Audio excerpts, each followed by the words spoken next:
ditambah ada Selda di sini yang membagikan pengalaman hidupnya gitu melalui platform media TikTok dan sudah ditonton lebih dari 2,7 juta kali begitu ya. Ini apa sih nama kondisi kamu ini kalau secara medis disebutnya apa? Kelenjar getah bening. Kelenjar getah bening, pembekakan kelenjar getah bening. Benar, dan itu dari lahir sudah ada, sudah mulai. Lahir. Dan itu nggak bisa diobatin? Saya sudah pernah 2 kali operasi dan yang terakhir itu radiasi di Penang. Iya. Tapi belum ada Iya, hasilnya. sempat ada penurunan kecil ya, tapi balik lagi gitu, balik lagi ke aslinya gitu, ke semula. Yang kamu rasakan sekarang apa? Kalau secara fisik ya? Secara fisik sih kalau kram nggak gimana sih, paling kalau makan yang kurang gimana gitu ya, kurang bersih gitu, atau yang kayak micin gitu, saya kurang ini bisa. Jadi ada kayak pusing, sakit, sakit. nyeri gitu. Nyeri. Iya. Atau misalnya lagi kurang enak badan juga apakah nyeri juga? Iya, enggak juga sih Mbak. Enggak juga, iya. hanya makanan yang kurang bersih atau ada tambahan itu ya. Benar.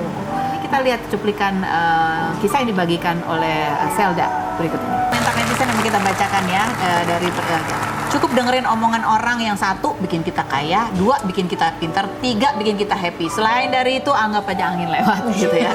Yang berikutnya ada yang komen, thanks Kak, saya habis kecelakaan terus gigi dan hidung saya patah dan hidung saya sekarang bengkok. Saya benar-benar putus asa dan sangat kecewa sama diri sendiri. Apalagi nanti Januari saya mau melangsungkan akad, saya benar-benar jadi tidak percaya diri. Tapi setelah aku baca tulisan kakak, aku jadi sedikit mempunyai mental buat bangkit. Berikutnya ada lagi komentar netizen. Ya, terima kasih sudah memberi kami semangat setelah membaca tulisan ini.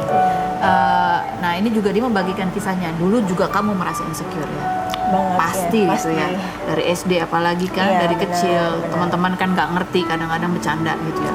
Ada masih ingat nggak tuh cara mereka bercanda yang, aduh kamu ada.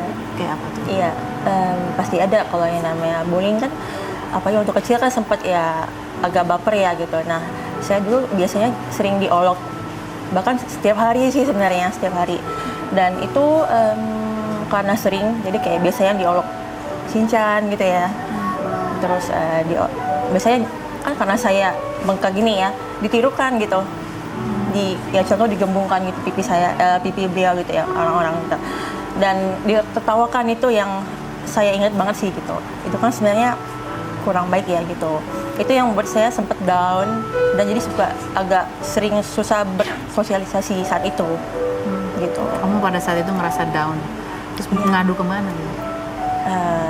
Pasti ke keluarga ya, ke mama saya, ke kakak saya juga, sampai sering itu udah biasa gitu ya. Jadi biasa mama ya udah tinggal, mama biasanya bilang ya udah sabar gitu, sabar aja. Apa yang kamu lakukan akhirnya untuk bisa mempunyai keberanian untuk ya udah menatap ke depan aja, nggak mendengarin omongan yang menjatuhkan itu?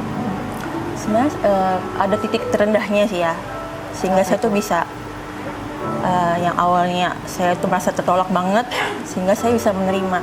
Apa itu namanya? Oke, itu di tahun 2019. Jadi saat itu saya kan radiasi ya, dan itu radiasi itu harapan saya cukup, ekspektasi tinggi banget untuk sembuh, dan saya juga berharap setelah ini saya bisa berpenampilan sama dengan orang normal pada umumnya gitu. Cuman ya karena setelah berobat itu beda hasilnya. Jadi dokter sudah menyampaikan beliau sudah memberikan hasil yang maksimal gitu. Dan saat itu beliau menyampaikan ya kamu harus mensyukuri gitu. Kamu harus bersyukur kamu masih diberi kesempatan hidup gitu. Terlepas dari ya penampilan kamu, maksudnya mungkin secara fisik nggak gimana, maksudnya tidak tidak sempurna, ya, tidak seperti orang yang unik gitu ya. Tapi kamu masih diberi kesempatan buat hidup gitu.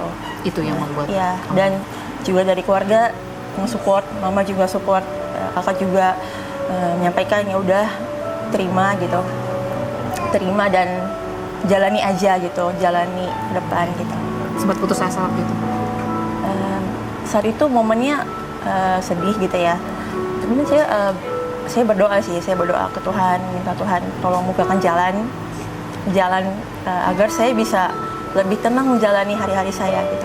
Dan setelah itu memang dibukakan jalan sampai yang saya aslinya Pontianak, Kalimantan Barat.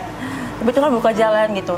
Saya dibawa emang dikasih jalan sampai saya diterima pekerjaan di Jakarta. Ya, dan saya juga diundang di sini saya merasa ini bukan kekuatan saya sendiri gitu, memang dari Tuhan. Kita akan kembali lagi, tetap di rumah.